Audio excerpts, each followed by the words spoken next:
Today I'm going to make creamy tawa chicken wings. So let's get started.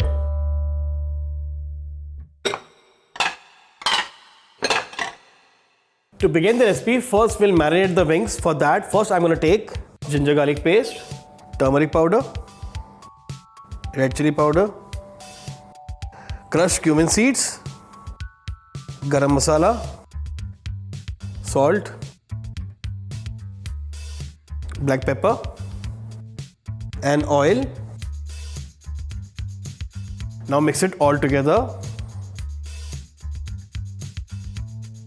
After letting the wings rest in the marination for a while, I'm going to start frying them. For that, switch on the gas.